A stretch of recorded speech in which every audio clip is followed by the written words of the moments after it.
Pannu. Yes. He's just, again, threatened Modi personally, threatened Indian diplomats. He's a US citizen. He's a US citizen. Yes. The G20 has a very strong imprint of Indian ideas. And Russia has a lot of military strength, but it doesn't have financial and economic strength. Yes. China has both. The great thing about doing diplomacy with China is that you really don't know what they think. Okay. Welcome back. It's great to see you all again. The following is a conversation with Padma Shri awardee Dr. Kanwal Sibal, who returns for his second podcast on the Abhijit Chavda podcast. Dr. Kanwal Sibal is India's former Foreign Secretary, and he is the newly appointed Chancellor of India, one of India's most important universities, the Jawaharlal Nehru University. And he is one of the most authoritative voices globally when it comes to India's perspective on foreign affairs and geopolitics.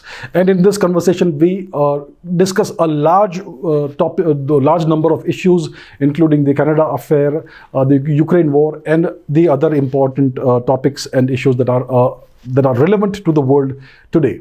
So enjoy the conversation and don't forget to like and subscribe.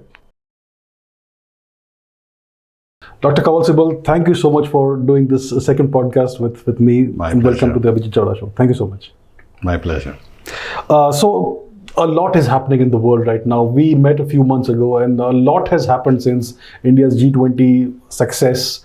We have the Canada affair, the Trudeau affair, and the expansion of BRICS, the India, Middle East, Europe trade corridor. So much is happening. So I would like to get your sense about these matters. Let's begin with l'affaire Trudeau.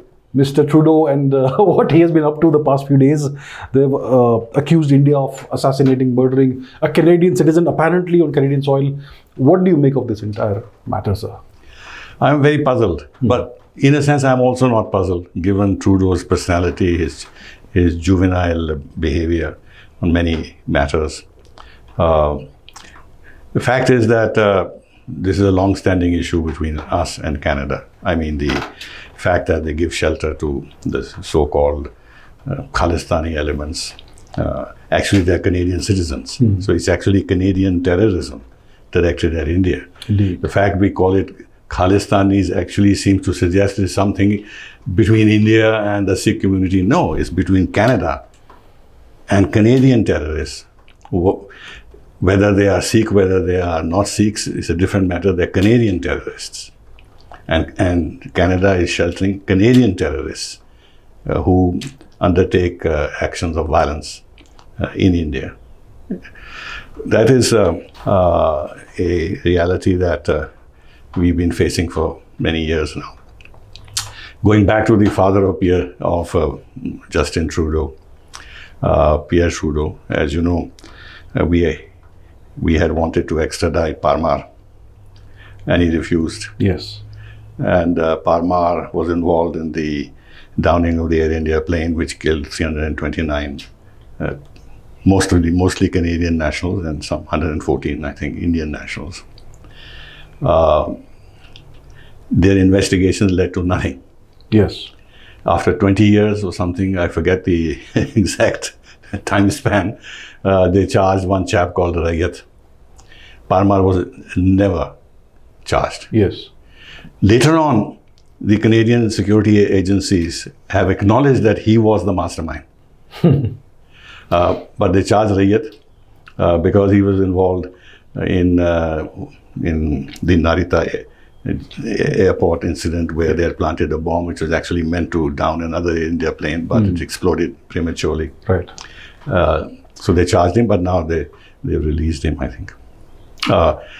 So after that, we have given them dossier after dossier about these elements in Canada who are trying to revive Khalistani violence and terrorism in Punjab. And they have really never responded. Yes. There are 18 or 20 extradition requests pending. There's been no movement on that. You know, this fellow,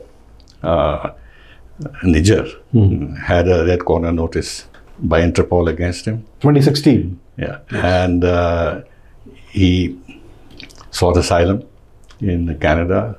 Twice his application for citizenship was refused. Yes. And then suddenly he was given citizenship. Was he even a citizen? Yes, eventually that's what their home minister says. That's what they claim. That he was given citizenship. Yes. There's been some confusion there because they've mentioned one, I think the minister said he was given in 2009 and then he said no, it was in 2015, something like that. Yes, there's a discrepancy in the dates, which means that their homework is very shoddy in these matters. Yes. Anyway, the fact that the Canadians have been totally unresponsive to our pressing demands that they curb this activity, and more recently, as you know, there have been absolutely shocking incidents of Sikh or Canadian terrorists targeting our missions. Yes. And putting up posters asking for the killing of our diplomats. Yes. Quite apart from, desecrating or vandalizing some of the Hindu temples. Yes. And then they had this float in which they glorified the killing of Mrs. Gandhi. Indeed. But the Canadians did nothing. Then they had these referendums. We protested against that. They did nothing. In other words, they have never cooperated with us. Suddenly this incident happens and Trudeau says, you must cooperate with me. So how can it be one-way cooperation? And cooperation on what? He says that there are credible allegations. Yes, that's what I said. With potential links to Indian agents. Now, is that sufficient ground for him formally to make a statement in the House of Commons in Canada implicating India on the basis of allegations and potential links? And look at the damage he wanted to do. And I can't at the moment assess how deep this damage would be. But the fact is, by charging us with the targeted assassination of foreign citizens on foreign soil, he's bracketing us with Iran and North Korea. Yes, he is. Mm-hmm. Yes. And as it is, the Western media is doing the best it can to malign India, to tarnish India, to blacken our image, talking about fascism and democratic backsliding. And it's not only the media, it's all these NGOs and human rights organizations, think tanks. For them, this is one more reason why, in their eyes, India has lost its democratic path and is now behaving as fascists do, killing people abroad like the Iranians and the North Koreans, and now, as they say, the Russians do. So he's not thought of the implications of what he said on the floor of the parliament. And then he says that our national security advisor visited India and had talks with us and presented whatever information they had. And then somebody else they mentioned also from the Foreign Office came and talked to us. We are saying formally, our spokesman earlier said, the I.M.E.C spokesman, and now the Foreign Minister said in United Nations and in New York, that they have never given us any specific information before, during, or after. Right. And the Foreign Minister has said that in answer to a question in the CFR, Council for Foreign Relations in New York.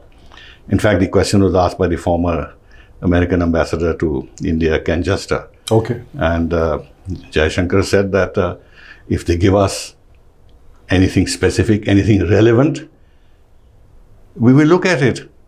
And this doesn't apply only to Canada. In any situation, if somebody gives us information, we will look at it.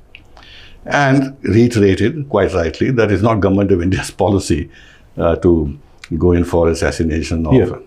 Now, the point I've been making is that right from the middle 80s, we've suffered from terrorism from across the border. We had this 26/11 attack, which was absolutely horrific.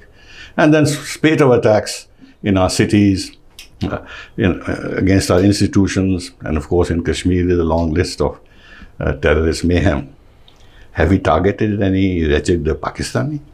I mean, they are next door. They could be taken out. Yes.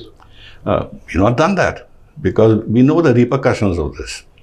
Quite apart from the fact that it is not part of how we do our foreign policy.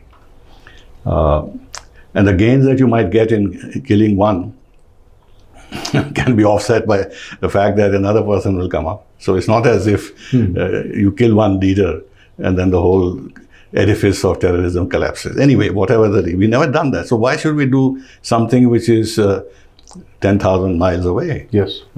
And run the risk of targeting someone who may be a nuisance, but frankly, relatively speaking, is a minor figure. Indeed, yes. Yes. So why take the risk in terms of input, output, and the gains you're going to get from this? It doesn't just make sense. It doesn't make sense. The other thing I want to mention to you, Abhijit, is this, that Canada, and this applies to the USA also, they have large missions here, especially Canada. They are very much in touch with the people in Punjab because mostly people from India who are going to Canada are from Punjab. They have a consulate in Chandigarh.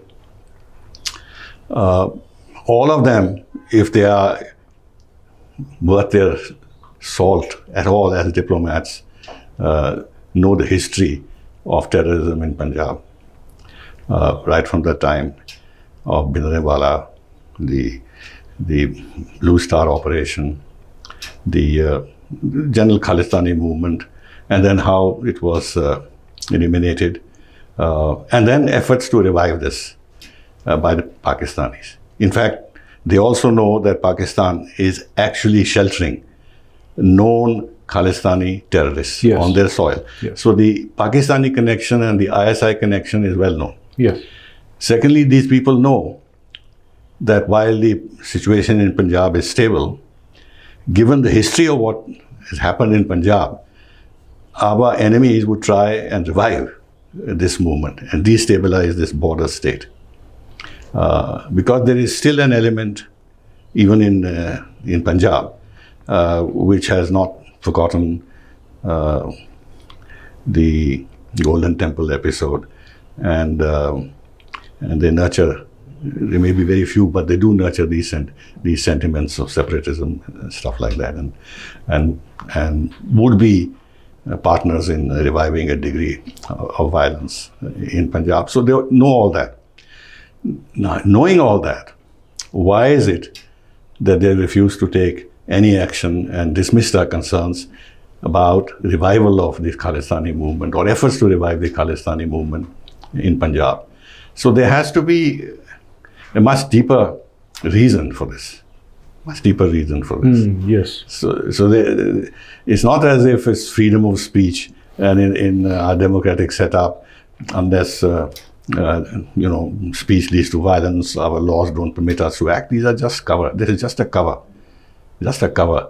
Yes. And they think they can fool us with these kind of ridiculous explanations, which freedom of speech allows people of a country to actually threaten to kill foreign diplomats stationed on their soil. Unacceptable. It's unacceptable. Yes. And then look at the pressure it puts on our people. Okay, Canadians may provide security, but anything can happen. And so our diplomats have to work under a lot of stress. So in this background, for Mr. Trudeau to go and say on the floor of the parliament that he's some credible allegations and this and that, I think is not only the jumping the gun, it is irresponsible, it is immature, it is juvenile politics. And he's created in a sense, a geopolitical issue. He has. In the sense that India is drawing very close to the West, especially the United States. India is being wooed, despite the fact that in these countries there are very powerful lobbies which keep not needling India, which actually keep on damaging India to the extent they can by making its system questionable and making its governance disreputable. But this is the constant refrain of Washington Post, New York Times, Economist, Independent, Le Monde, or whatever else, Deutsche Welle, the German press. Yes, yes. So there is so all these and the human rights organizations we talked about, and the so-called democracy promotion organizations, Yes. and religious protection of whatever. That's United States International Commission for Religious Freedom, which keeps attacking us. For these people, this is exactly the kind of thing they want, Yes. to continue their narrative, to demonize, to some extent, India and its leadership. So now, with these kind of allegations, it becomes difficult for the leadership of the G7, especially the Anglosphere, not so much the G7, the Anglosphere, to totally disregard this and continue to do business as usual with India, because there are domestic pressures that build up. And I'm sorry to say that the United States in this affair has not, to my mind, acted as responsibly as they should have. First, Jake Sullivan, the National Security Advisor, calls us to cooperate with Canada, says that, no, that's Blinken who said, Blinken, that we are not only consulting but coordinating with Canada. Both of them are asked for accountability. And Jake Sullivan, to my mind, used a very unfortunate phrase that no country can claim special exemption. Exemption. Like we seek that exemption. So, which means that we are subject to American law. Yes. And so we have to take their permission Yes. and exemption. This is unnecessary. Now, when it comes to asking us to cooperate with Canada, fine. I can understand from the American point of view, Canada is a very close ally of the United States. They have fought all the wars together from the Second World War onwards. Yes. The Canadians have sent contingents to Afghanistan, Iraq, everywhere.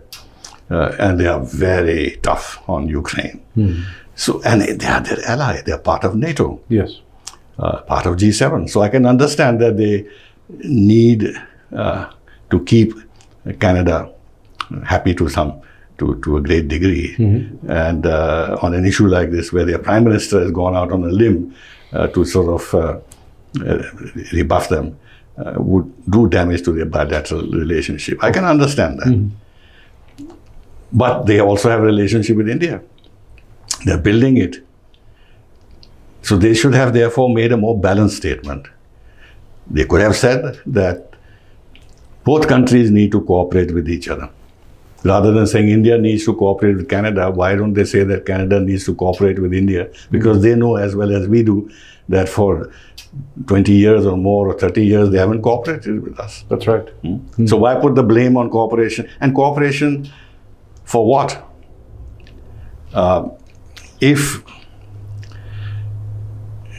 there are only credible allegations, then how do we cooperate to make credible allegations, credible evidence? I mean, they're allegations. They have to come to us with evidence, Yes. and specific evidence. And then, as our minister has said, we will look at it. But they haven't done that. So cooperate on what? Is it that we have now to prove our innocence? That's against any principle of law, that unless you are proved guilty, you're innocent. Yes. So they are saying, no, we think you are guilty, now please prove your innocence to us, or prove your guilt to us. Prove your guilt, perhaps. Yes, provide us with more evidence. Prove your guilt to us. They're absolutely ridiculous. Yes. Then there is this element of Five Eyes. Indeed. Now, earlier on, they were not saying this, but they're Canadians. But then the people said that we've got intelligence from a country about some HUMINT and SIGINT, human intelligence, signal intelligence, implicating our people, our diplomats or our agents. This is very convenient because HUMINT or SIGINT is not evidence. It has to be actually translated into evidence, because HUMINT and SIGINT depends on sources. You have to reply. You have to assess whether those sources are credible. Even our own system, since I have direct experience of this, about information that comes from intelligence sources, is graded. It is graded. Yes. A or B or C, so how reliable it is. Yes. And then many of these conversations, when they take place, because we keep also tabs on what the Pakistanis do, they're worded in such a manner that you have to read the meaning. It's never clear. Yes. They use code words and this and that. So it all depends on the interpretation. Yes. So there is a lot of, it's not so simple to translate intelligence into evidence, which would be sustainable in a court of law. Indeed. But the game behind this is to put India on the defensive. Yes. Like, we got something on you, yes, but we won't tell you what it is. Huh? Yes. And then, of course, the embarrassment is that friendly countries don't spy on each other. So, is it all right for the United States to spy on our diplomats or our decision makers? Well, they spied on Angela Merkel. No, but this is not acceptable. It's not acceptable. Now, if we did the reverse, there'll be hullabaloo. Oh, absolutely. Right? Yes. So it's difficult for them to openly admit that we have done this spying and we've got this information. And the great advantage in these tactics that they're following is that they're creating a suspicion without being held to account in terms of, please give us the information. Yes. What do you have? Yes. No, you see, in the intelligence setup, as you've seen the Americans, when it comes to intelligence affairs, their spokesman always says, we don't comment on issues of intelligence. Yes. Right? So it's very convenient. You can say that we got intelligence, and then you can hide behind the proposition that when it comes to intelligence issues, we don't make comment, and we don't want to divulge our sources as well as our capabilities. So it's very convenient. Very much. So that's long and short of Mr. Trudeau. As I said somewhere yesterday, that just in Trudeau should now be just out Trudeau. It's time. As quickly as possible. Then there's the thing that India has suffered horribly from terrorism from the 1970s, 1980s onwards. And we always, let's say, complained to the US about Pakistani terrorism. And Pakistan was being financed by the US for the war against the Soviets in Afghanistan. And the US always said that this is a law and order issue. There's no such thing as terrorism in Kashmir or whatever. But when 9/11 happened, they went on the offensive. And then it was a war against terrorism, either with us or against us. So when it's convenient, they are against terrorists. But when it comes to certain flavors of terrorists, like the Khalistani terrorists, they're okay with that because those terrorists don't target the West. So isn't this completely hypocritical and duplicitous? Yeah, that of course our foreign minister in his speech at the UN, without naming countries, has spoken of double standards. And we've been talking about double standards for a long time. And many other countries are talking of double standards too. Yes. They're quite evident. And this erodes the credibility of the West when they talk about human rights and terrorism and what have you, because when it comes to countries which are their allies, even when they are under governments which are unspeakable, which violate human rights, and which have hands in terrorism or fingers in terrorism, they don't say anything about that. Yes. But they'll target democracies like us. That is a fact. Now, when it comes to Pakistan, since again I was involved in this, it has been very difficult to persuade the Americans to recognize the fact that the terrorist modules have been operating from Pakistan to sow mayhem in India, or in other words, state-sponsored terrorism from Pakistan. For a long time, they didn't accept that. In fact, when I was in Washington in 1992 or 93, the 1992 report, I think, on the annual report on terrorism, didn't mention the ethnic cleansing of Kashmiris, of Brahmins from Kashmiri, Pandits from Kashmir. And there was a footnote in the report, suggesting there is, I forget the exact words, that there are two views about this, and some claim that it was Jagmohan who had encouraged these people to flee. I see. And I raised that up. We had raised this with the State Department, that you're not even accepting this as an act of terrorism. It's only after, as you rightly said, 9/11 and the war on terror, they became more open to our complaints and our arguments. But they were willing to designate as terrorist organizations those who were involved in international terrorism. In other words, if Pakistanis commit terrorism against India, this is part of the fallout of the Kashmir issue, which has gone along for so long. So it is a bilateral thing. It's not international terrorism. Okay. So when the LET got active in Afghanistan and fingerprints of the LET in some other terrorist incidents, that the Americans designated LET as a terrorist.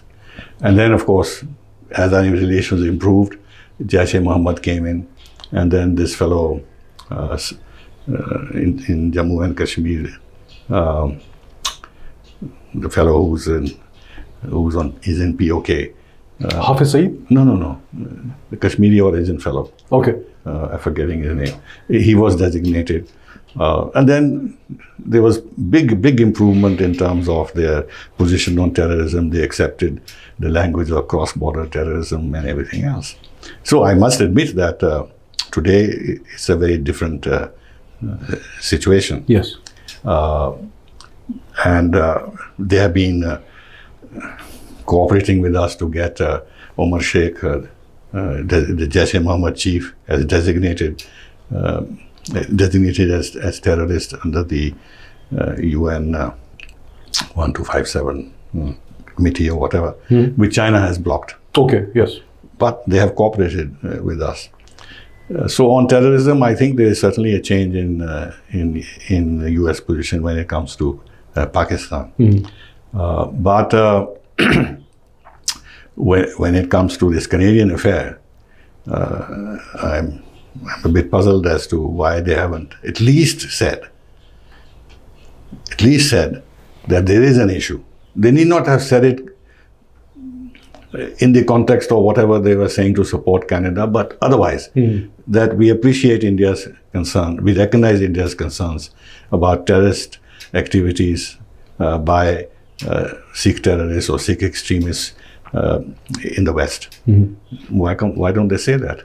They don't say it, even though these terrorists are operating in US itself. Yes, they are. And Gurpatwant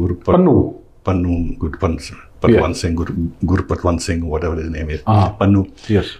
He's just again threatened Modi personally, threatened Indian diplomats. He's a US citizen. He's a US citizen. Yes. But have they said anything about it? Nothing. You see?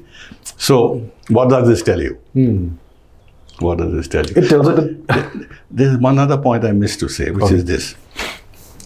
When it comes to intelligence agencies, they cooperate with each other, which in our case, the MEA will not know. Even the decision makers would not necessarily know, because these are established channels of communication where you share intelligence, right? Okay. It is speculation. I don't put it past, given the record of the CIA and the NSA, that is the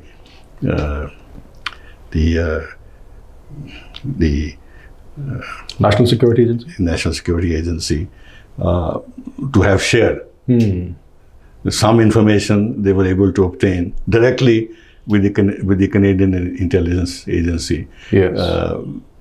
Because I would find it very difficult to believe that this was passed through Jake Sullivan or Blinken, and they said, you formally now hand it over to the Canadians. I think the CIA is involved in mischief making of various kinds.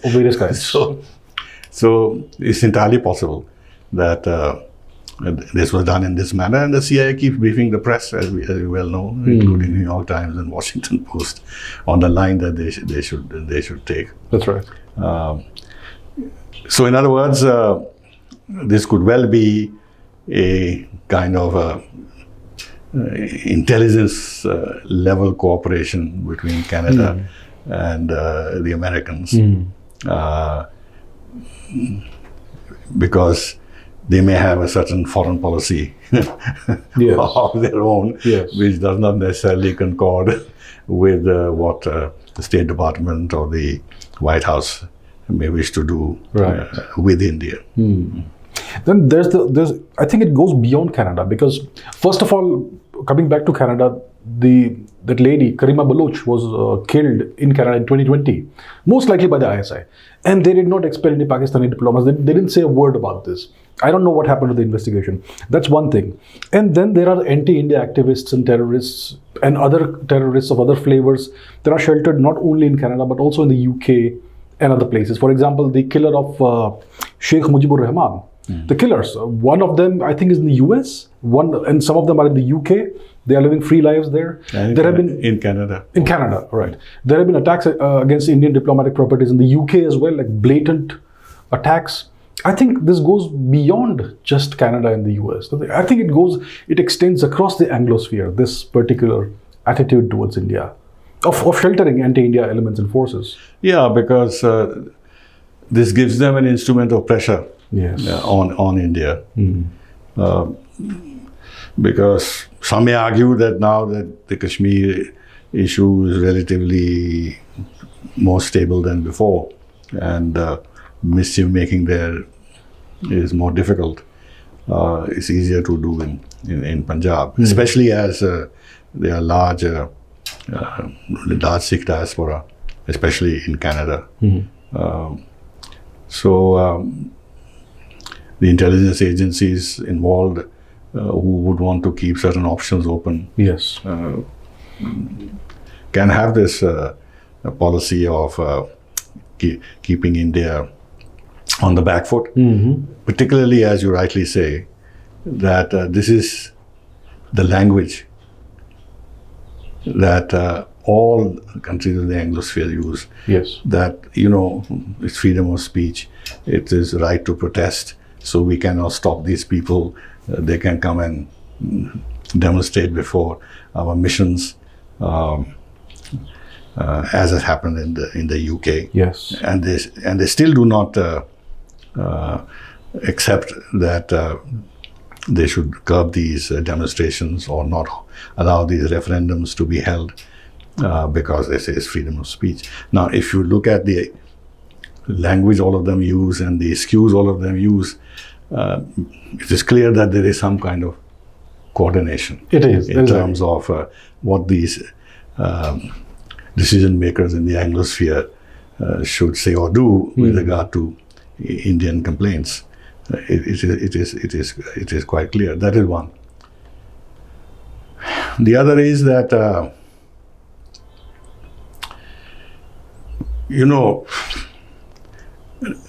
right from 1857 onwards, the British have had a certain view of the Sikh community.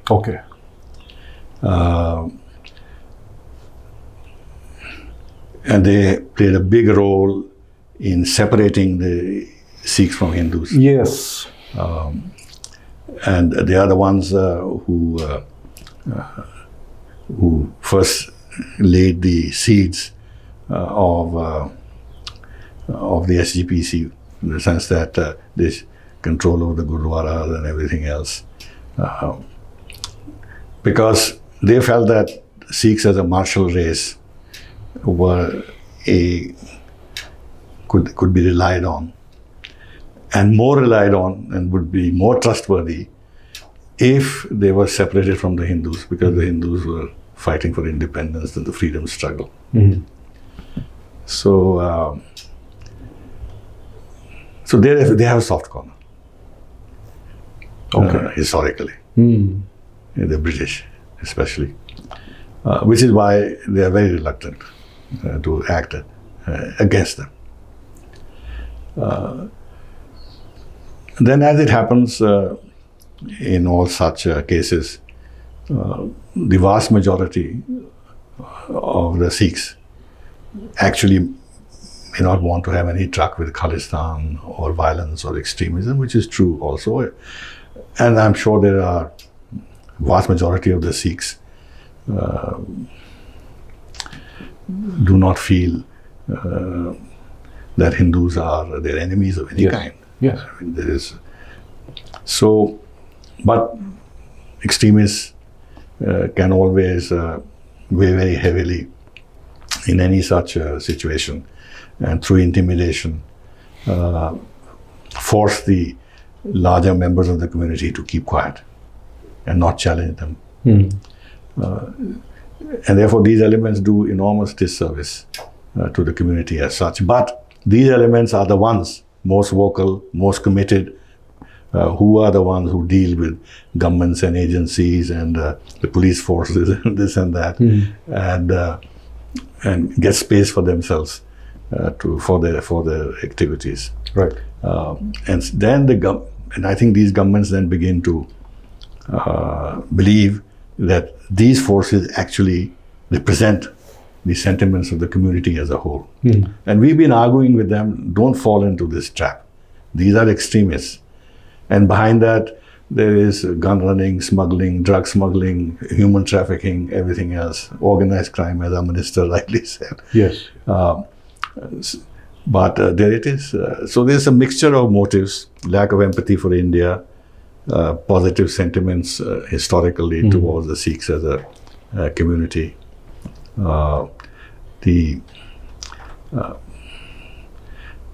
Some leverage they want to have against a rising India, not comfortable with the idea that India, as it rises and becomes stronger economically, militarily and otherwise, and consolidates its internal unity, might become even more difficult to handle. And at some stage may walk out of the Western camp. Yes. And carve out independent space for itself more and more. So, not that they can arrest this process, but if they can slow it down and extract concessions from India in the interim till India is no longer in a position to be blackmailed. Yes. Right. So maybe that is their longer term approach. They've seen what's happened in China. So. Yes. Yes, right.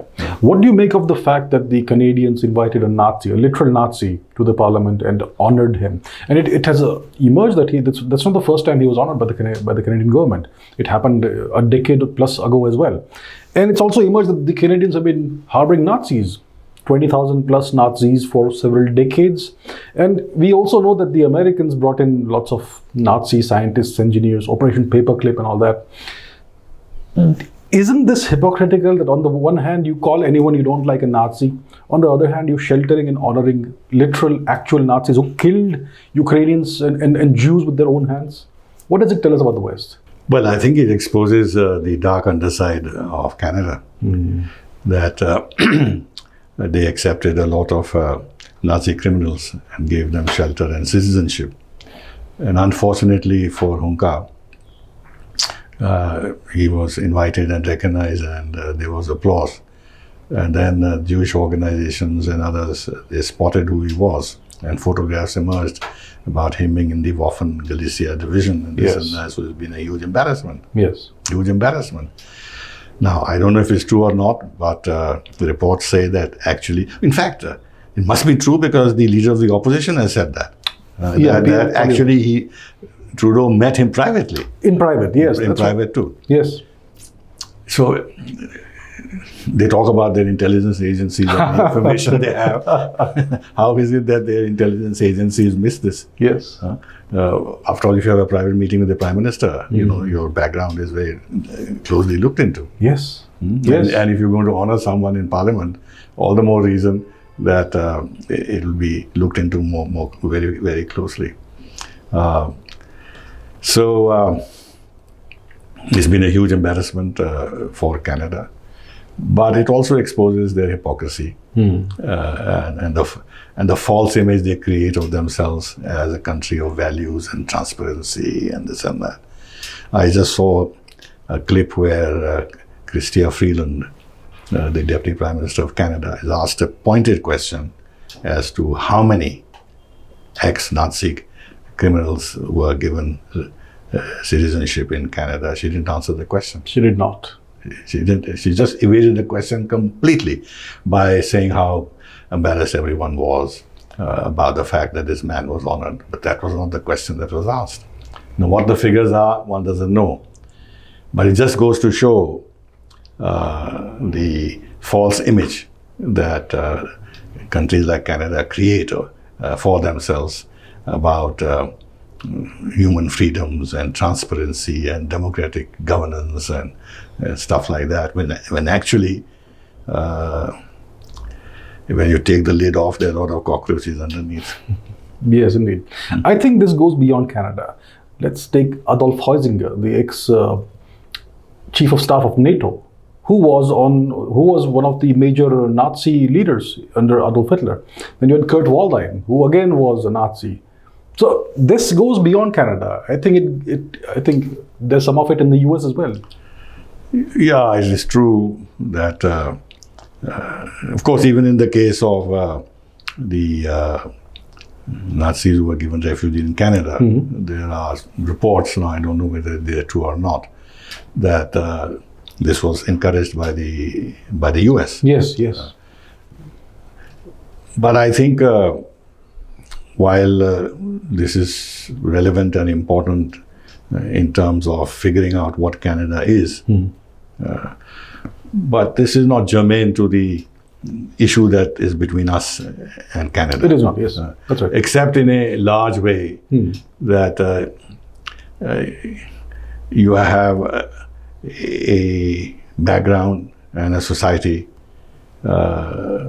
which has got a lot of evil elements in it. It does, yes. That's right. And they exist and they are being honored, or they're not being investigated into. That's right. But they are part of your society. So you're not as clean and as above board as you want everyone else to believe, and all the deficiencies, democratic and others, are only in the rest of the world. That's right. Whose societies have to live up and raise themselves up to the standards of Canada. That's right. But let's see what the real standards of the Canadians are when they are so tolerant of Nazi collaborators and the Canadian Sikh terrorists. Here's a point I want to make. Earlier I said that the Americans were taking the line that they will only recognize terrorists who have an international footprint, who are involved in international terrorism.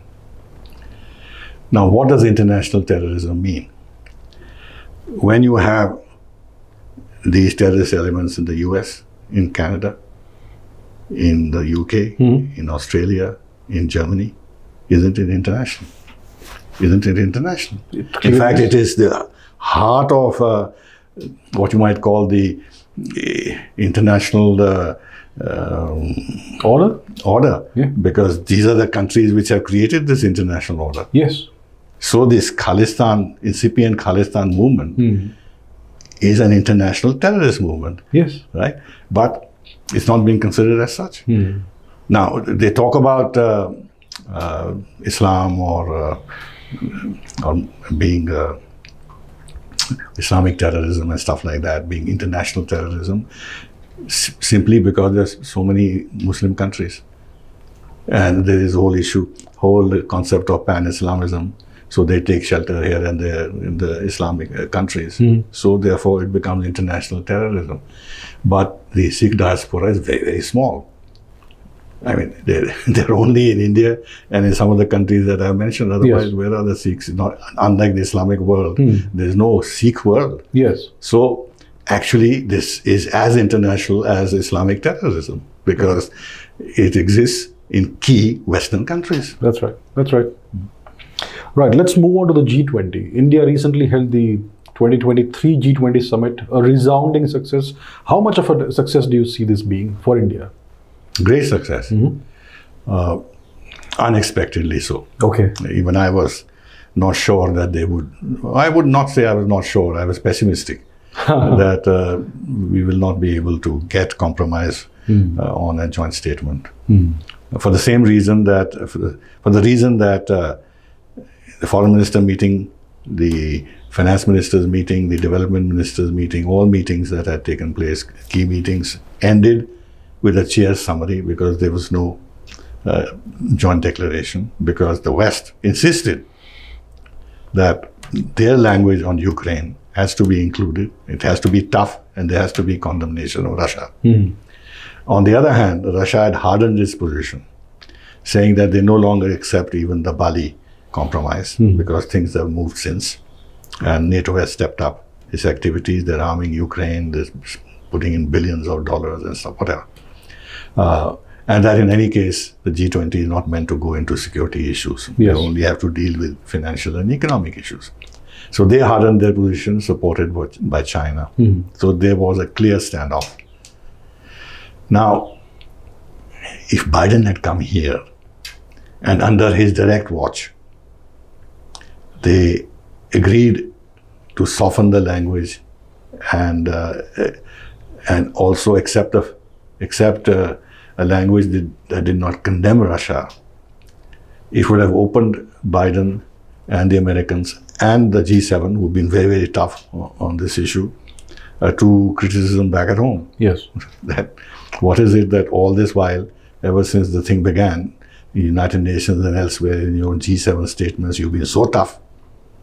But when it comes to G20, you backed off. You gave Russia a reprieve.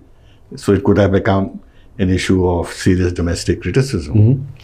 And then with Biden there and his election coming, he could have been attacked on this, that what's happened? You changed your position. You softened. What for? Yes. So I was concerned that it will be very difficult for America to make this concession. But I must say that I was happily surprised that despite the risks involved, the United States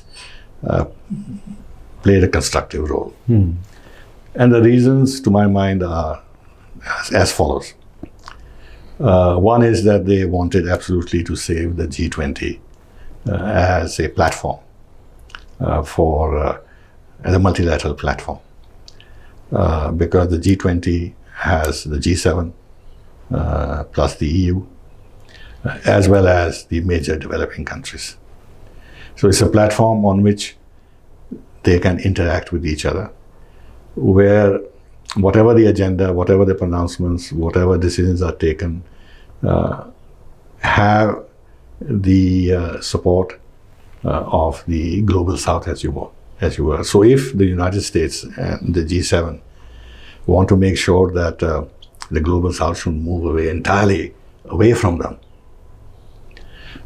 as is beginning to happen, then they must have a platform in which they can interact with each other and get decisions taken which include what the West wants, but also includes what the global South would want. In other words, a compromise. Right. But if the G20 collapses as a platform, there's nothing left.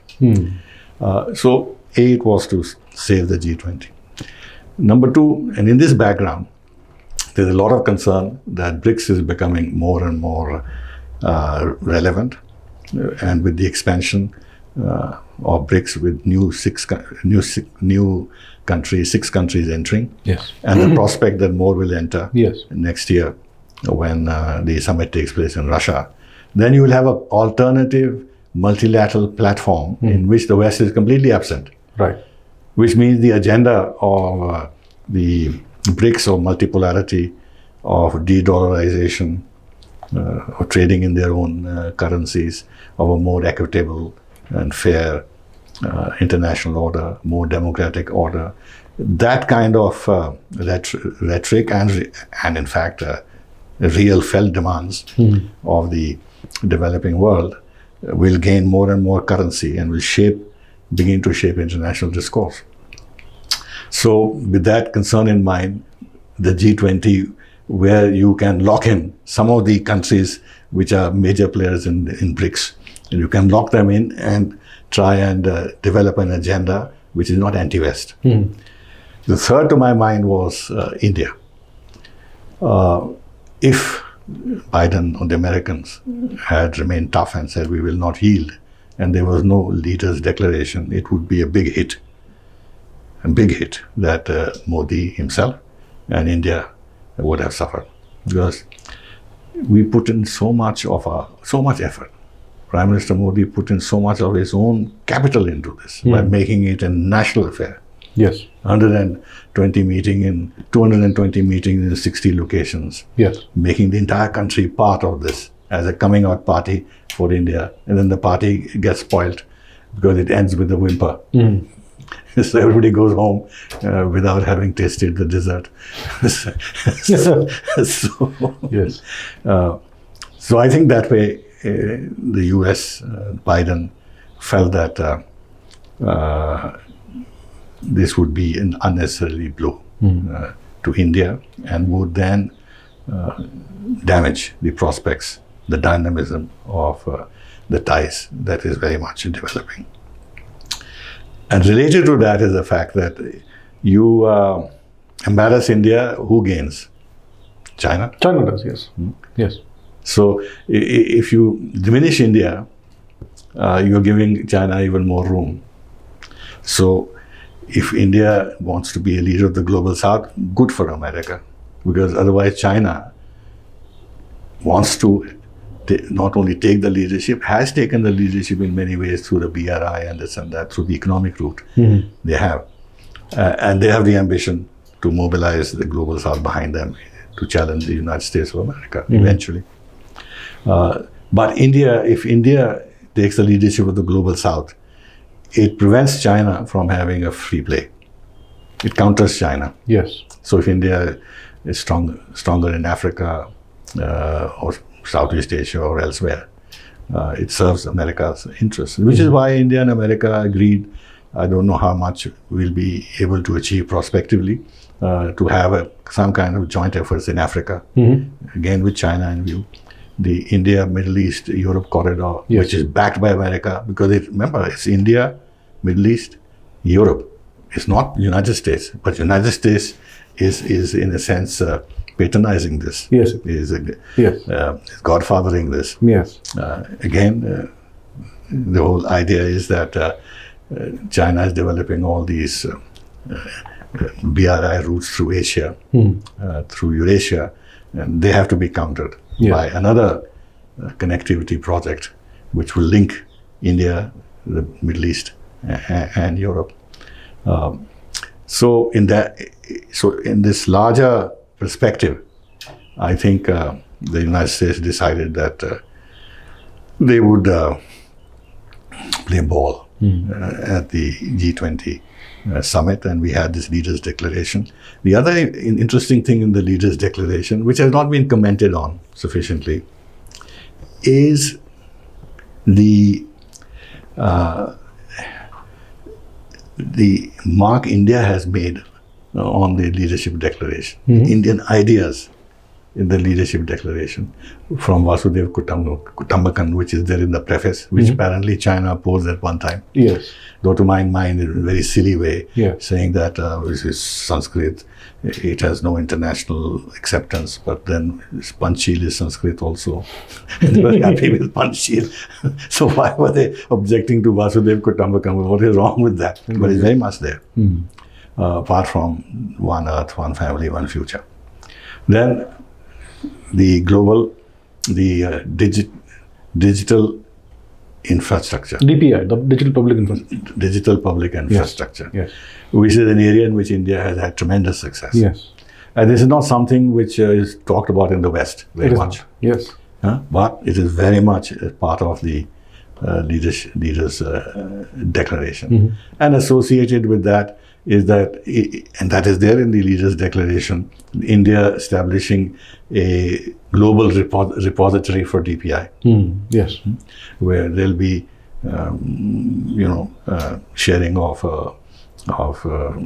ideas or whatever in terms of what the others like the developing world will get from this depository. Yes. That is very much there. There is this.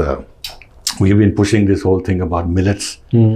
Yes. So therefore, there is also about but it's been broadened. It's not only millets, but all these other crops also been broadened. But the idea, it was very much India's. Yes. That is there. There is also about the infrastructure we have developed and how it serves the development needs of countries and could be a model. Aadhaar and UPI, although Aadhaar UPI is not mentioned per se, but what we have done in India is very much reflected in the document as a kind of a model that could be pursued. There are a few other things which biofuels as well. Biofuels is outside the. It was outside the G20. Okay. In the sense, it is not there in the leaders' declaration. Oh, it's not there. Okay. Because this is an initiative of Brazil and India, Okay. Which 18 other countries have joined. Yes, global health. Very much because of the pandemic and everything else, this whole idea of global health infrastructure, very much India's idea that has been included. There are one or two other important Indian ideas that figure in this. Of course, there are other ideas like climate finance and the figures that have been spelled out of how much trillions that are needed. All these figures have been worked out by India. Okay. So it's not something which is Indian idea, because this is something which the global South has been demanding in any case in terms of financial and technological transfers from the West in order to meet the climate change challenge. So it's not specifically an Indian idea, but the meat and substance in terms of facts and figures in the leaders' declaration was something that India had worked on. There is also the linkage between the Global Solar Alliance and another global project that India has put in the leaders' declaration has been linked to the Global Solar Alliance. Okay. This emphasis on hydrogen, because we want to be a hub of production of hydrogen. So a lot of emphasis on hydrogen. But there's one I forget about. It's been linked to the Global Solar Alliance. I forget. This is also very much an Indian idea. So in that sense, the G20 has a very strong imprint of Indian ideas. Right. Now, it all depends whether Brazil and South Africa will follow up on this, and to what extent they'll follow up on this remains to be seen.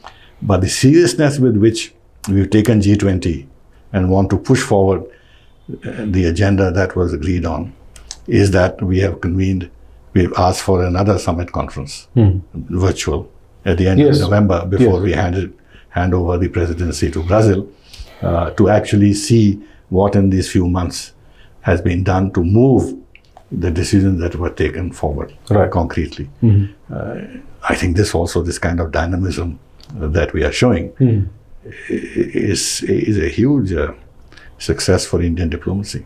Right. What do you make of China's role in this year's G20? For instance, like you said, they were being very petty, objecting to the term Vasudhaiva Kutumbakam. Mr. Xi Jinping did not even attend the summit. He did not even give a reason why. He did not even inform India before informing the media. What do you make of this entire thing? It was very difficult for him to attend. While this is his soldiers are massed on the border, his army is massed on the border, and we are constantly saying the relations can't be normal unless the situation on the border becomes normal. And then the meeting that the two had briefly at the BRICS summit did not seem productive enough to make it possible to create the space for Xi Jinping to come. So I think he felt that he may not get the kind of limelight and that he might otherwise expect. And if, for example, there was no meeting between Modi and Xi, it will be a huge embarrassment to Xi Jinping. Yes. That he made the gesture of coming to India and he was rebuffed by Modi. Yes. Or, for that matter, if some meeting took place and it was perfunctory and nothing emerged from it, that won't have helped the diplomacy of either side. And I think one more consideration that he would have had was that he didn't want to meet Joe Biden, the US president, on Indian soil in particular. Okay. He's waiting. But the Americans are trying to woo him. They've sent so many cabinet ministers, one after another. They even sent to China. Kissinger. Yeah, that also. Yes. But they have sent their Treasury Secretary, they sent Blinken, they sent another cabinet level official. They have sent Kerry also in order to create ground for a summit between Xi Jinping and President Biden at the APEC meeting in Washington or in the United States. I don't know where exactly it will be, in November, I think. Okay. So he wants to play this game, have the Americans making more and more concessions, and then he goes with a stronger hand. And so therefore he didn't want to meet him prematurely before the Americans had made the overtures that accepting China's demands. Okay. So that would have been another reason why he didn't come. The fact that he didn't appoint an ambassador for the last 10 months was an indication that he would not come. Because if he had intended to come, they would have appointed an ambassador. Okay. Which they haven't done until today. So these are some of the reasons why he didn't come. But I think on the whole, it was good that he didn't come because it would have been awkward for him and for us, given the situation on the border. India would have found it very difficult. You see, Xi Jinping comes and you ignore him like you ignore Trudeau. That's not good diplomacy. It's not, yeah. But if he comes and you treat him well, then what does it say? The Chinese will think that you have swallowed what is happening in Ladakh. Yes. Now you're bent, you're willing to reach out. You are taking the initiative to find some room for compromise. That's not helpful to our diplomacy either. Yes, right. And then the fact that both Putin and Xi Jinping were absent, I think made a compromise leader declaration more possible. Because if Putin had been there, I don't think Biden would have yielded. That's right. Because the way he's demonized and Russia is demonized, and his presence here and what he may have said would have made it more difficult for the Americans and the G7 to make any concession. So all in all, I think, although of course it had been good if Putin at least had come, but there is also a positive side to it in some sense. Right. Are we seeing a tussle for the leadership of the global south between India and China?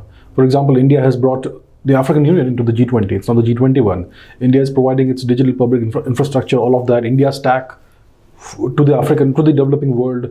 China isn't doing much apart from the BRI, which actually serves them. So are we seeing some kind of tussle between India and China for this? See, China has more means at its disposal. Yes. They can do big infrastructure projects. And these are the kind of things that these countries want. They want, yes. Railways, ports, and this and that. And these are highly capital intensive projects. When you go to the World Bank, the conditionalities are such that is difficult to get them to approve, because they look at the economics of it, the fact that the level of indebtedness that it would involve. In other words, the economic parameters would be very closely studied. But when it comes to China, they're doing it for very different reasons. Yes. So somebody says, I want a railway, whether anybody travels on it or doesn't travel, I'm being a bit frivolous. They'll build it. Yes. But I'm not also being frivolous, because they build Hambantota and not a single plane goes there. Exactly. So, Yes. Yes. they build that port, nobody goes there. Yeah. So this way, the developing world values their ties with China, because they have this capacity. Other than that, even in the Middle East, they have these huge projects. By 2030, they'll modernize their countries. They know that with all this renewable energy and green stuff, beyond a certain point, oil will lose its salience. Therefore, they have to look at other ways to survive. So if you look at what UAE, Saudi Arabia and others, their plans for 2030, they're huge. Trillions of dollars worth. Yes. Now, who has got the money? Yeah. America doesn't have that kind of money. The World Bank and others don't have that kind of money. Their portfolio is not that big. China, until now, I don't know what happens if their economy doesn't do too well in the coming years. They have that. So they'll be very much part of it. Now, even in the India, Middle East, Europe corridor, China has built a railway project, a big railway project in Saudi Arabia already. So how do you exclude China from all this? Right. And then the other countries, the developing countries, the countries of the global south, they want to hedge against the West. Now, who is the country whom they can rely on in terms of this hedging policy? It's clearly China. It's clearly China. Yes. Russia is there, but Russia has been weakened. And Russia has a lot of military strength, but it doesn't have financial and economic strength. Yes. China has both. Yes. So therefore, purely for pragmatic reasons, they have to rely on China in order to push back the West. Now, lots of things are happening in Africa, French Africa, coup d'etat, this Oh, and yes. that. The French are being pushed out. Yes. Who will replace? It's either Russia or France? China. Most likely China. Both of them. In some senses, Wagner security. Wagner will provide the security. But China will come in a big way. So I don't think we should get into that logic that we have to compete with China. We should do our own thing based on our own strengths. And we've been fairly successful, not as spectacular as China because we don't build those big infrastructure projects. But in terms of capacity building, training, health, IT, and some infrastructure projects, we are doing very well. And the advantage that we have, two advantages we have. One is that there is recognition India is rising. Yes. Already the fifth largest, then the third largest, and whatever. Therefore, our capacities will grow. And we are very much in the mode of helping others. Yes. The fact that we help them with vaccines during the pandemic has left a very powerful impression on many developing countries about India's willingness to be generous despite its own needs to fulfill the immediate pressing needs of developing countries. So rising India with bigger economic capacities is obviously a partner they would like to take advantage of as much as possible. And the third is that India has this policy of doing projects which these countries want. Not because we have excess capacities in this area, on that area, and therefore we want to use those excess capacities to find new markets and do those projects in other countries. In other words, it's not mercantilist or simply meant to serve our immediate economic interests. There is a larger dimension to it, though of course the economic interests also come into play. So I think they find India a more comfortable partner. Right. That we do what they want, and we train people. And I think the cultural connect is much easier between us and the Africans and the Chinese. When they talk about the inscrutable Orient, they talk about China. It's not only Japan, it's also China. Yeah. And our foreign minister said something very interesting that caught my eye in the CFR. He said the great thing about doing diplomacy with China is that you really don't know what they think. Okay. So if at that diplomatic level with that intensive engagement, you don't know what these guys think. So you can imagine what others may feel when they deal with the Chinese. What are you thinking about? What are your goals? What are your aims? And this and that. Anyway, so I think these are some of the advantages we have. And we've had these Africa summits. Prime Minister also had, I think, a couple of them during his 9 years in power. So we are continuing our Africa policy, and with this new initiatives like the India, Middle East, Europe corridor, we are, getting involved in large connectivity projects, which would provide an alternative to these countries, to China. Right. And the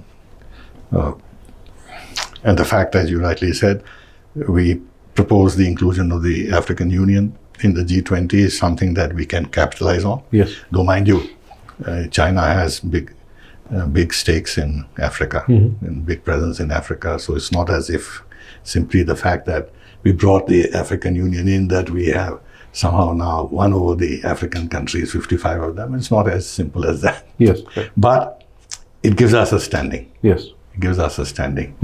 And there it is. Okay. The India, Middle East, Europe trade corridor excludes Turkey. It has the US's blessing. Was there some reason? I mean, there has to be a reason why it kind of bypasses Turkey and goes straight to Greece. And we are also seeing the Turkic world kind of rising. They have recently annexed or are in the process of annexing Nagorno-Karabakh. So the pan-Turan, pan-Turkic corridor is more or less here. Are we going to see a rising Turkey, a resurgence of the Turkic world? And is the West hedging against that?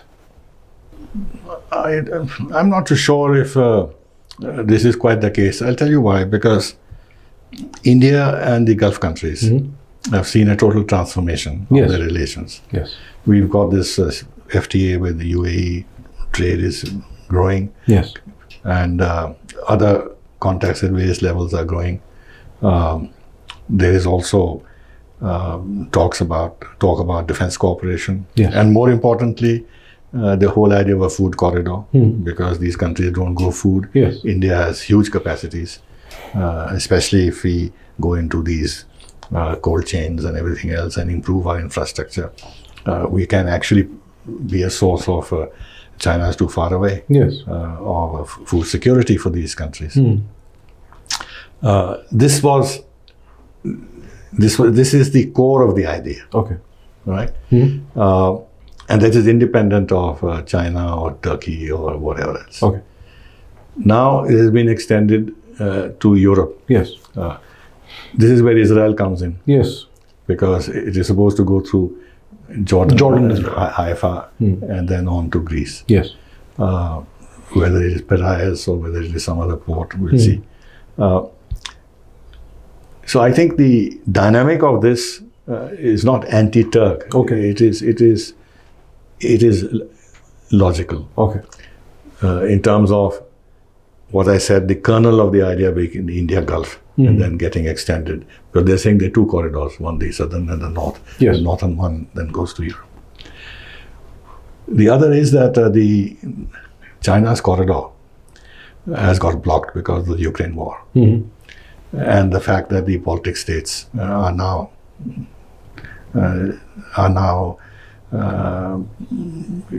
moving out of the 16+1 or 16+1 project that China had, Yes. which the European Union is very worried about. Yes. Lithuania has left, but I think one or two others are leaving. And the fact that there is a Ukraine war the whole idea of the BRI cutting across Eurasia and going to Europe, that has blocked. Yes. So therefore, this corridor becomes more viable. Yes.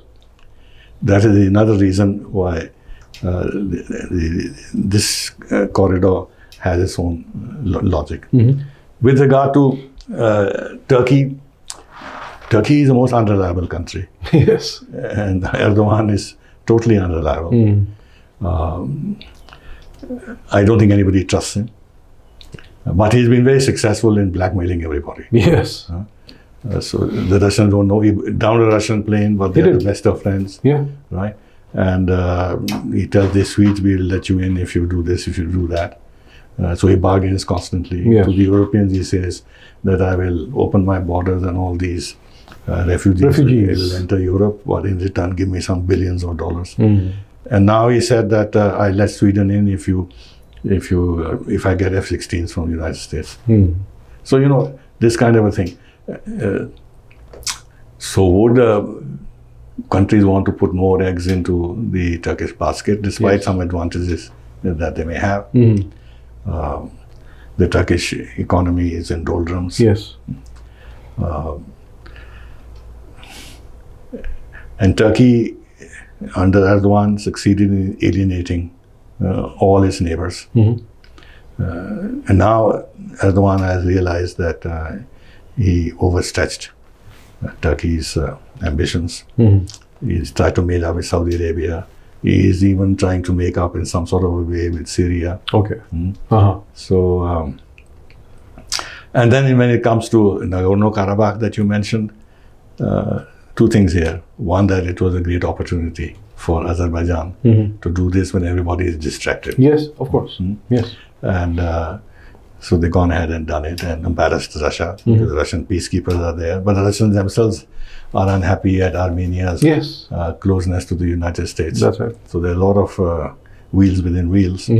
But the surprising thing is that while Russia's military operation in Ukraine has risen the entire Western world against it, but Azerbaijan grabbing Nagorno-Karabakh, the territorial expansion hasn't got a squeak. Nothing at all. Virtually. Yeah.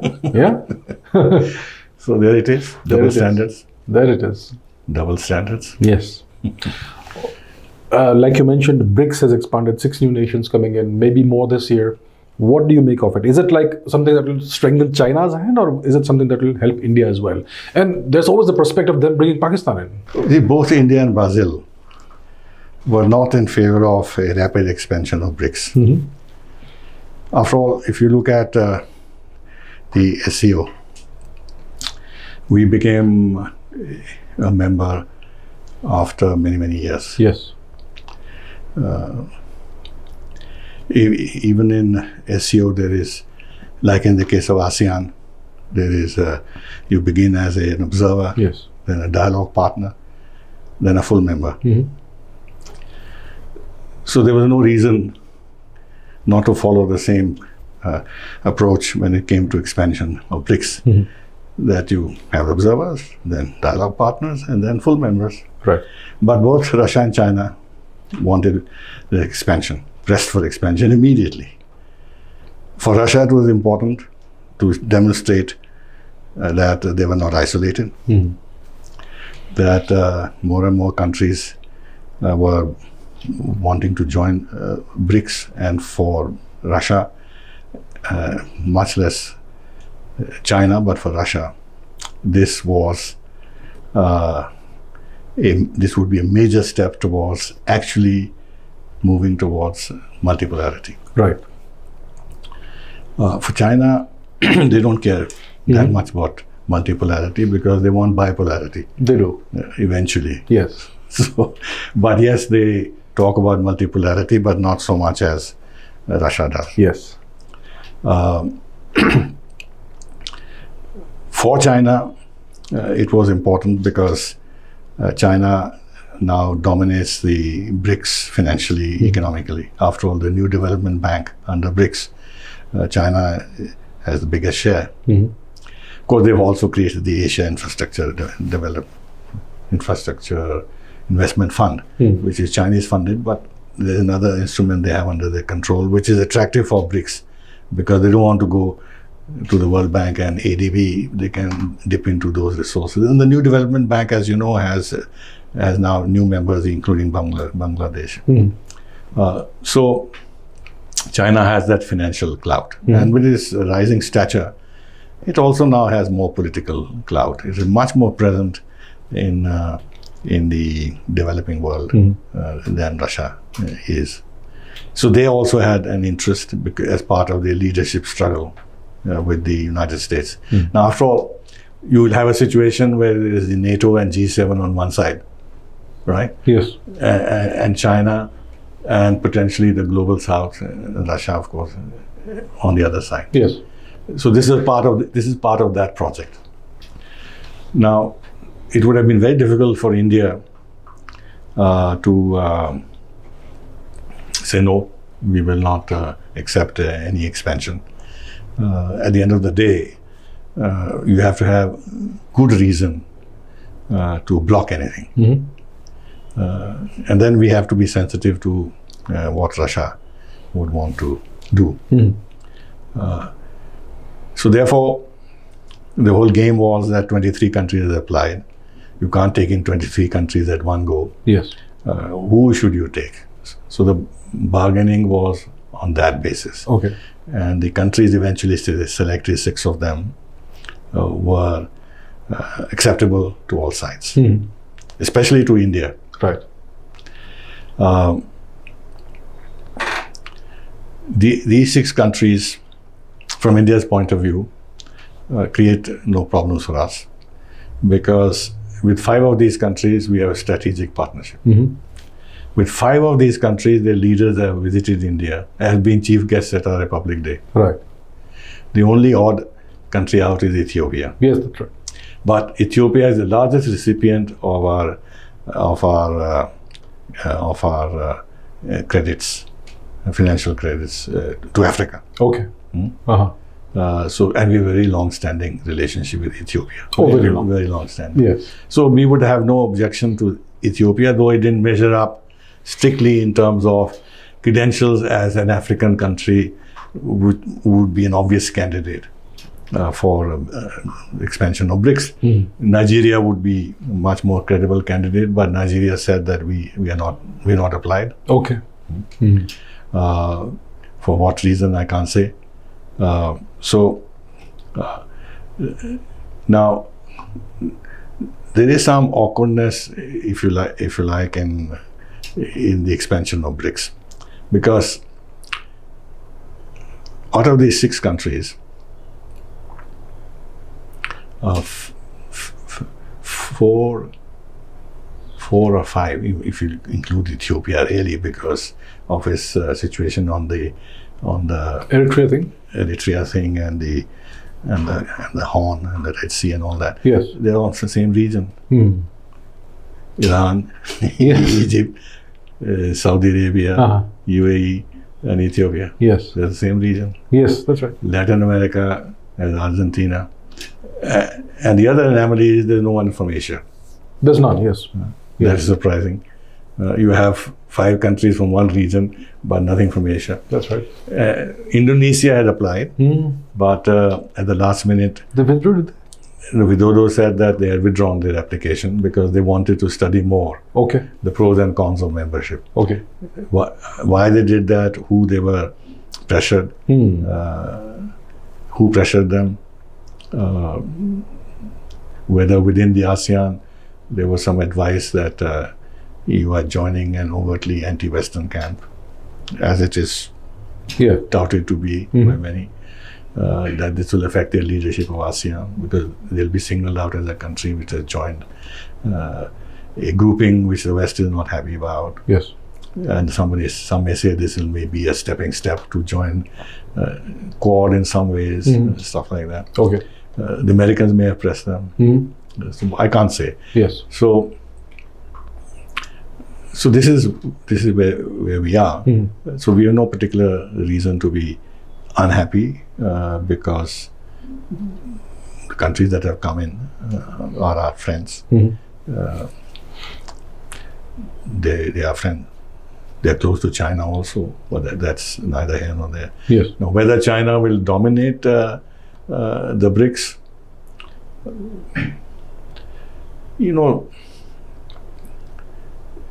so long as India is there, and Russia still considers itself a great power, Yes.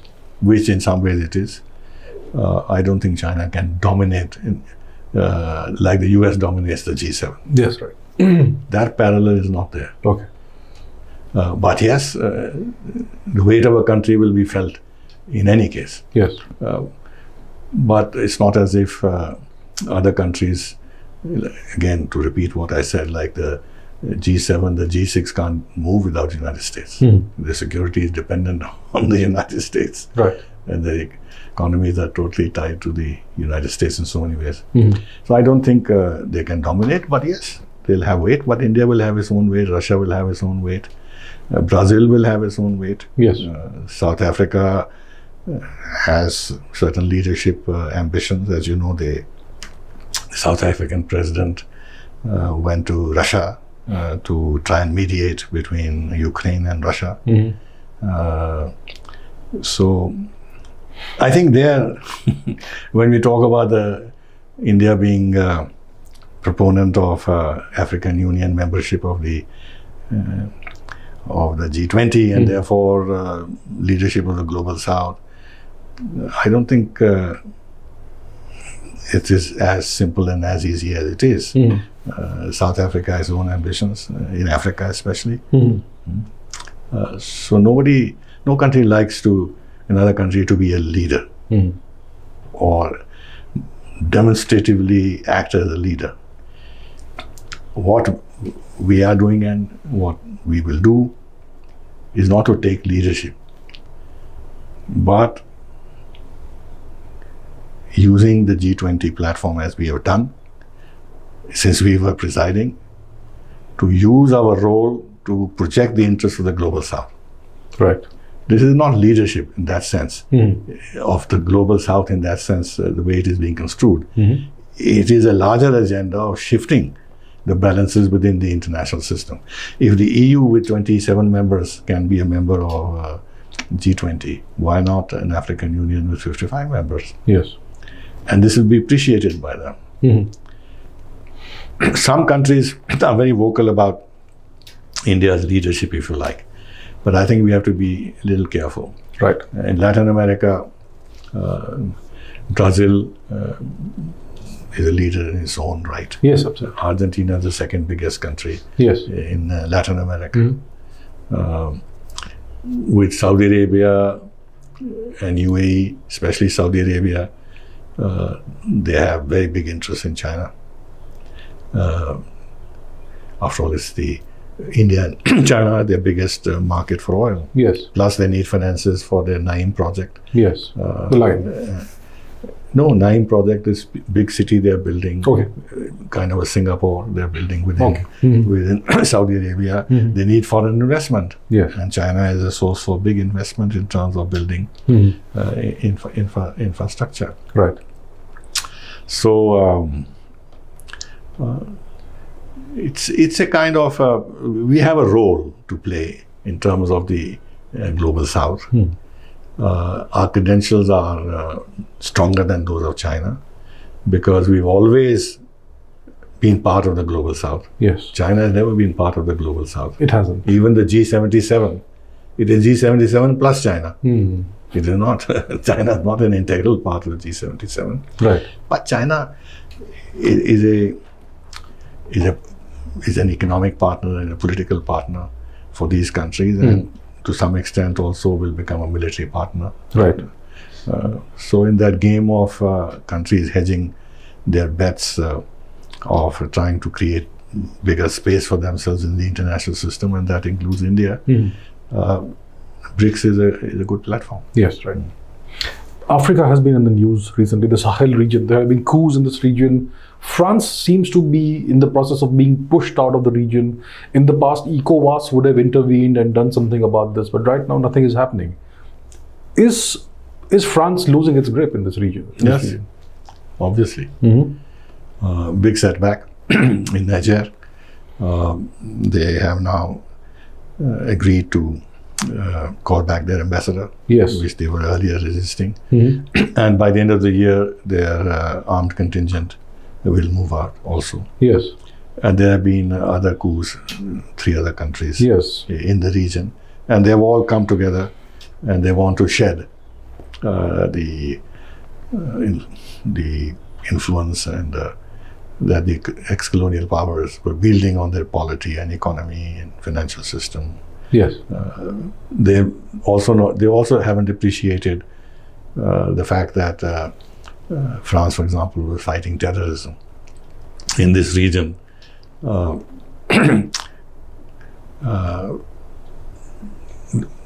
They're not convinced that France was, rightly or wrongly, was actually fighting terrorism the way it should have been fought. Of course, that leads you to the question, the bigger question: why has this problem arisen? Yes. Because of destruction of Libya, Yes. Yes. That's right. in which France had a big role to play. Yes, they did. But that is beside the point. What I mean is that these countries would then perhaps ask the question: it's fine, you're fighting terrorism, but who's created space for this terrorism Exactly. in the first place? Yes. Anyway, this is an issue, not a point is who will fill up this vacuum. As I'm told that the French big industry, big companies have already moved out of this region. Their banks have moved out even before this thing had happened. In other words, France has loosened its grip in this region even before these coups occurred. Okay. But they are worried that now that they are not able to be on the spot to fight against terrorism, their own problems in Europe will increase. Because there is a serious problem of Islamic terrorism in France and in Europe. So they're worried about that. So it's certainly a setback from their point of view in the fight against terrorism. I also think that France's stature within Europe was also based on the fact that it has this hinterland in Africa. Yes. Whereas Germany's hinterland was Eastern Europe, France's hinterland was North Africa. Right. And then going beyond that to Yes. Southern Africa, to South, to these countries in Western Sahara, Western Africa. Yes. So its international power image gets damaged. And then it gets damaged within the UN system also. Because even India some years ago always felt that if you want to have an entree into French-speaking Africa, then you should go through France, tie up with the French. Now that that line of thinking has lost relevance. Yes. And that diminishes France as an interlocutor in the eyes of those countries who thought that France had a particular weight and say in West Africa. So it's a fluid situation. Right. Because these countries can't manage on their own either. They can't. Yeah. They can't. So whether they'll be able to financially get the resources they need to run the country, where the help will come from, to what extent China will want to move in. And Niger has a lot of uranium. It does, yes. So there'll be a lot of people who might be interested. China might be interested with their huge expansion of nuclear power in the country. Yes. They'll need access to uranium. So it's a fluid situation. That's right. What do you make of Saudi Arabia deciding to join BRICS? Are they trying to distance themselves from the West? Yes, of course. For a number of reasons. One is, which may not be the most important, which is the personal thing. The personal thing, yes. Where Biden called MBS a pariah. Yes. And, the Arabs what they are. They're very sentimental people. Yeah. So he has reacted. But I think it goes beyond that. It is that Saudi Arabia sees a change happening globally. We all know that power, political and economic, has been shifted from the West to the East more and more. Yes. And now with China having become what it is and India rising, the Saudis would have felt that they need to balance their interests and not be seen purely as aligned to America or the West. But equally important is the fact that from their perspective, US has lost interest relatively in this region. Yes. Because earlier on, this region was a source of oil to the United States. Now the United States is itself a big exporter Yes. of oil Yes. and gas. Therefore, the Saudis would have reasoned that we are being left to ourselves to manage our security needs. We can't anymore rely on the United States. Therefore, what do? Therefore, we make up with Iran. Yes. So they made up with Iran. They have. Now, these discussions between Iran and Saudi Arabia took place in Iraq and in Oman. But neither Iraq nor Oman can guarantee this peace. So they needed a guarantor. Yes. So the United States can't be a guarantor. So they went to China. Yes. So China has got this benefit of being the country that mediated this. Is not true. It just is that they have used China as a kind of a protection because China has very strong relations with Iran and with Saudi Arabia. Yes. So that's the third reason why. And the fourth reason is that Saudi's whole approach to India has changed remarkably. Yes, very much. And it's beginning to change with Israel also, but that's another matter. India is a member of BRICS. India has demonstrated, and this is something which many countries have noticed very successfully, that you can be friends with all. Yes. You can improve your relations with the United States dramatically and still be a member of SCO and BRICS. Yes. And talk about strategic autonomy and now continue more and more to trade in rupees and stuff like that. So why can't other countries do this? Be friends with all. Yes. Don't be in one camp. I think this model of dealing with countries internationally that India has shown is viable. Yes. Is for some countries who are in a position to follow this model, they want to do that. Right. Right. Yes, also Saudi Arabia is definitely following that approach, right? 2024 is a big year. It's an election year in India, in the US, in Russia as well. What do you make of the US scenario? I mean, we are seeing an unlikely candidate, Vivek Ramaswamy, that Indians are really interested in on the Republican side. On the Democrat side, there's the possibility Biden may run again, possibly. You may even have the new Kennedy, RFK Jr. What do you make of the situation? Very difficult situation in front of us because Biden is not considered a very viable candidate. Yes. And the feeling is if Biden is in the fray this time, Trump will beat him. Yes. And they are desperately trying to make it impossible for Trump to fight the election by excluding him through legal processes. But there's a lot of fear, concern in Europe. What happens if Trump comes back to power? That the entire structure that they have built, especially relating to Russia and Ukraine and all, could collapse. So Biden is considered very old. Yes. Already he's 79, 80 or whatever. And then there is a feeling that he has cognitive difficulties. Yes. But then they don't seem to have an alternative viable candidate the deep state doesn't want Kamala Harris. Yes. Now there's Gary Newsom, the governor of California. He's a candidate. He seems to be emerging as a candidate. So if he does, whether he can beat Trump, probably he can, I can't say.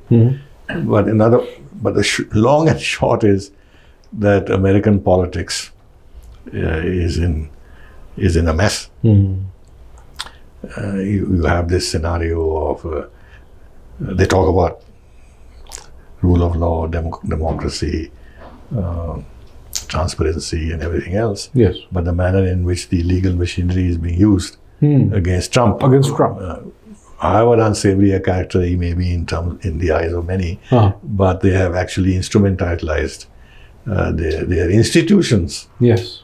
Against a particular candidate. They talk about India having grabbed institutions, the BJP government having grabbed institutions and therefore backsliding of democracy. All that, yes. But I think you have the same thing in the United States of America. Yes. And then you have a candidate who's visibly very old and not very fit medically.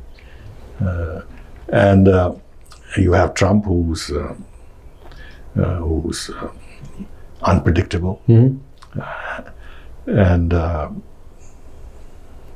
who has these very serious charges against him. Whether the president of the largest democracy, in the biggest democracy, most powerful democracy in the world, should be a figure like that.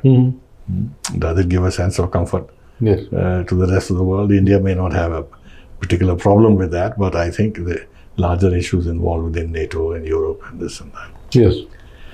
And at the end of the day, there have been questions about who wins, who loses in US elections. That's also not very clear. Yes. So, unlike in our case,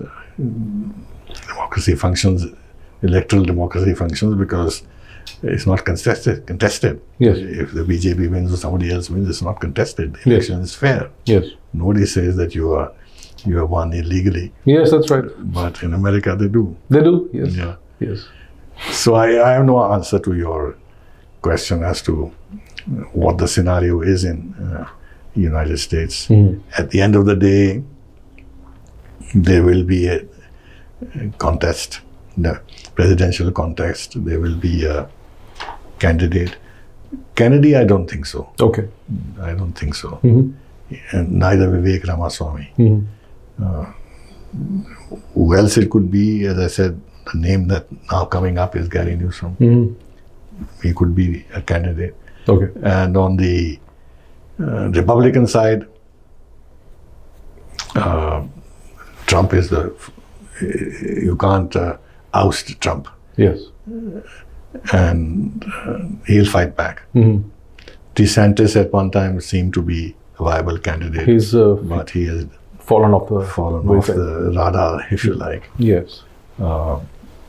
So there it is. I get the sense Ramaswamy is angling to be number 2. This is what Trump has said. Okay. Yeah, he has said that. Okay. He said he'll be a great vice president. I see. All right. So that's where we are seeming to be heading to, right? What do you make of the election season is almost upon us over here in India. Do you think there's going to be attempts to interfere in a variety of ways in our electoral process? For example, through propaganda, through the media. It's already happening. It's happening. It's already happening in a very big way. Not now. It's been happening for some time. Yes. I think 2019 they didn't succeed. And contrary to expectations of everyone, BJP came back with a single party majority. Now the game plan of the opposition, both in India and abroad, and they are linked. Yes. Some of them are linked. Would be that if you can't defeat Modi, which is unlikely, at least there should not be a single party majority. And therefore, Modi is not able to do what he wants to do. There's a little bit of a check on him. Whether the country will benefit from that situation is far from their minds. It's far from See, at the end of the day, who are these opposition parties. They're all regional parties. I'm excluding the Congress for a moment. Yes. They're all regional parties. So whether they have a national view, I don't know. They have, I think, much more parochial view. Yes. That if they can keep their fiefs, that's good enough for them. Right. In any case, they want a weakening of the center, which is the game Congress is playing. And Congress is openly asking elements abroad to interfere in our political system, inviting them to interfere in our political system, giving them reason to interfere in our political system.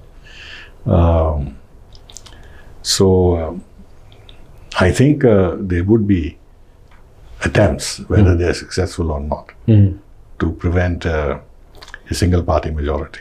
Right. On the other hand, you never know. I think some indication will come after the Rajasthan and Madhya Pradesh elections, especially not so much Telangana and the other state, which is Chhattisgarh. Not sure. Baghel is Chief Minister of which state? Jharkhand. Jharkhand. Yes. Jharkhand. So there, I don't think the BJP will win. Okay. But if they win Madhya Pradesh and Rajasthan, that will be a boost, morale booster. If they don't, it will affect the morale, but it may not affect the eventual result. Yes. Because people do vote differently in state elections and in national elections. And Modi certainly has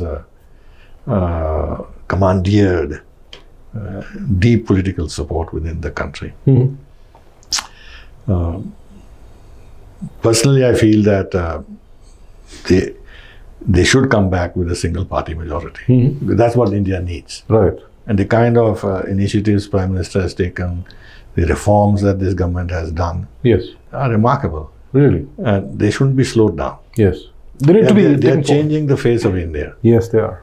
And therefore, that project has to be carried forward. Yes. And if it gets slowed down, then all our ambitions to be the third largest economy by 2027 and whatever else we have in mind, and the transformation of our country in the ways we manage ourselves, which is happening through the digital transformation and everything else, those projects, and not only that, Gati Shakti, development of infrastructure, all those things. They need a man of dynamism, vision, who is forging ahead single-mindedly. Yes. To do two things: open up more doors of business and create more social welfare. So it's not as if he's only working at one level. Yes. He's also carrying the larger public along through the social welfare schemes. Right. Which again depend on how much economic growth we can generate. That's right. Yes. Which then depends on governance. Yes. Which then depends on BJP winning a single party majority. So I hope that happens, but the voter will ultimately decide. Right. What do you make of India's foreign policy, the way it's being conducted? I mean, in 2012, 2013, we saw a shift in the way the Chinese conduct the foreign policy, the wolf warrior diplomacy. Some people accuse of India of going in that direction. India is being more forceful, more pushing back more. Do you agree with such? No, we're not abusing anybody. We're not abusing anybody. See, wolf warrior diplomacy, I've seen instances of it. There was downright abuse and mocking. Okay. Chinese ambassadors sitting in countries mocking at the leadership of that country in a very harsh, abusive manner. Which is not, we are not doing that at all. We are in a very reasonable way, through arguments, through projection of our viewpoint, countering the propaganda against us or the attacks against us on various fronts. If you tell the Western world that there are double standards, this is not wolf warrior diplomacy. It is a fact of life, which even the previous governments were saying, but not perhaps had occasion to say this so much and repeatedly, for the simple reason they were not being attacked the way this government is being attacked. That's right. Yes. So So when we are hectored on Ukraine, on Russia, on buying oil from Russia, on democracy backsliding, on minority issues, or curbing religious freedoms and freedom of speech and curbing dissent, grabbing institutions and things like that. This is the leitmotif of the Western media and think tanks. Fortunately, that language which was there some years ago about fascism and Nazism and all that, that has vanished. That's not there anymore, but the rest of it is there. What do? You have to push back. Yes. And you have to push back in a very reasonable way by reflecting our viewpoint and reminding them of their own, as I said, double standards. And reminding them that they themselves have a lot to answer for in many of the things that they do or they don't do. Right. Not be selective, as a foreign minister said in his speech, that when it comes to issues of sovereignty and territorial integrity, then you cherry pick. Yes. That our sovereignty and territorial integrity is not important, but theirs is important. Right. Or if it's the Ukraine war is truly a European war. It is. And if you say, look, it's a European war, and you are dragging us into it, this is telling the truth. It's a fact. That Europe, as he said, that when it comes to Europe, they want European problems to be the world's problem, but the world problems are not European problems. Yes. It is because when he explains our foreign policy in think tanks or in meetings, the people present, journalists or experts, they ask him very tough, aggressive questions. Yes. So he just counters them in a thoughtful, reasonable way. This is not wolf warrior diplomacy. And why should we be humble and say, ठीक है, आप जो कह रहे हैं ठीक है, हम तो मानते हैं आपकी बात, आप बड़े भाई हैं हमारे. Right. My final question to you is a two-part question. First of all, is there a need or a case for expanding India's diplomatic corps?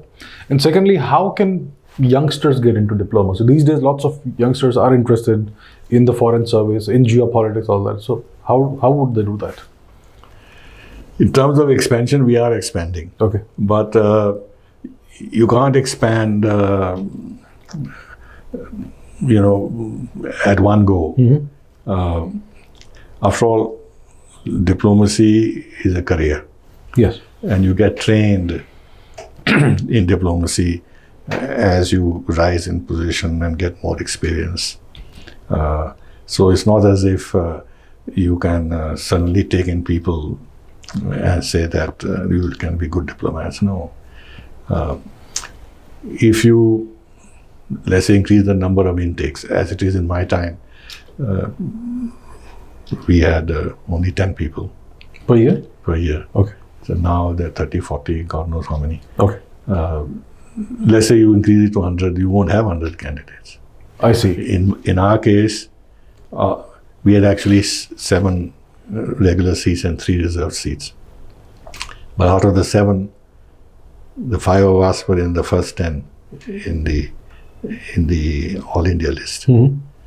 Now, when you want to have foreign service officers, you have to go down, way down into the civil services exam list. I see. Yeah, and there have been cases in the past, I don't know what the situation is today, where people joined the foreign service while it was not their first choice. Okay, wow. So therefore, you can't expand it like that. I see. Now, when it comes to lateral entry, some may say you can bring in people laterally. First of all, at what level would you bring them in? If you bring in experienced people, first of all, if they are experienced and doing well in whatever they're doing, they won't want to join the foreign service.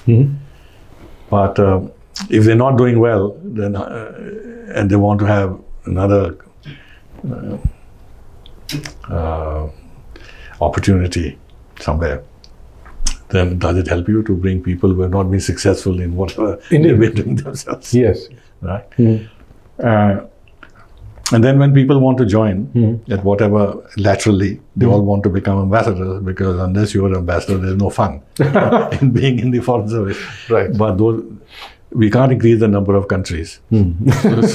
There's a limit to the numbers. Yes. So it becomes a rat race. So it's not easy. But as I said, I think we now take 30, 40 or whatever, 30, 35, whatever the number is. So we are expanding. Okay. But there is a big flaw in thinking, and I've been addressing this in the past. When you go to any of our big missions, the people from the foreign service on that mission are just a handful. Okay. Maybe 6, 7 in big missions. Okay. The rest, we may have a mission of 40. Only 6, 7 maybe from the foreign service. I see. The rest are from where? They are from the consular wing, they are from the Home Ministry. There is the air attaché, the military attaché, the naval attaché. There is representation from the atomic energy and some of these things. We had from the railways. We have representation from the DRDO on the technology side.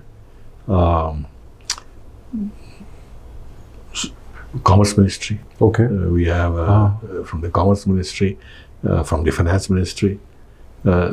So there are, in a sense, big missions are a microcosm of the government of India or the major ministry of the government of India. Okay. And they're all diplomats. They're all diplomats, so they'll all be in the diplomatic list, but the foreign service officers would be very few. I see. So, in other words, when you talk about handling our diplomacy, it's not only the 6, 7 people in a large mission who are doing that. It is the whole gamut of the members of the mission from various ministries who are also part of your diplomatic effort. Right. Similarly here, it may be that the External Affairs Ministry may have a limited number, but is External Affairs Ministry doing all diplomacy? No. The Finance Ministry is doing its own diplomacy. Yes. After all, in the G20 meeting, the finance ministers and the central bank governors met separately to discuss international financial matters. Right. Right? The development ministers met separately. The climate change thing is done by the environmental ministry. Yes. Defense ministry does all the defense stuff with foreign governments, all these exercises that we are doing, the visits that our army chiefs make, or the big conferences they hold in India. They just had this Quad Army Chiefs Conference. It's all part of our diplomacy. Right. So, similarly on the cultural side, we do our own, they do their own diplomacy in terms of holding cultural festivals and this and that, liaising with UNESCO and what have you. Right. Except that you look at it very narrowly. The Ministry of External Affairs is relatively small in number, and therefore we need more diplomats. What I'm saying is that without being diplomats, there are large numbers of people in the government of India who are doing diplomacy without being formally acknowledged as diplomats. Very interesting. Right. How would somebody get into diplomacy? Let's say if you are an 18-year-old, you want a career in diplomacy, you want to be in the Indian Foreign Service. First of all, you have to want to be in the Foreign Service like I wanted to be. So it should be your first choice. It has to be a first choice. Yes. And therefore, since we have a competitive exam, then you must compete. Right. And must succeed. There is no other way. There's no other way. There is no other way. Which means you have to study hard. Right. You should do well. It's not a spoiled system like in some other countries where if you are related to the emir, then you become a diplomat. Yes. You have to compete, and there is no other way. Right.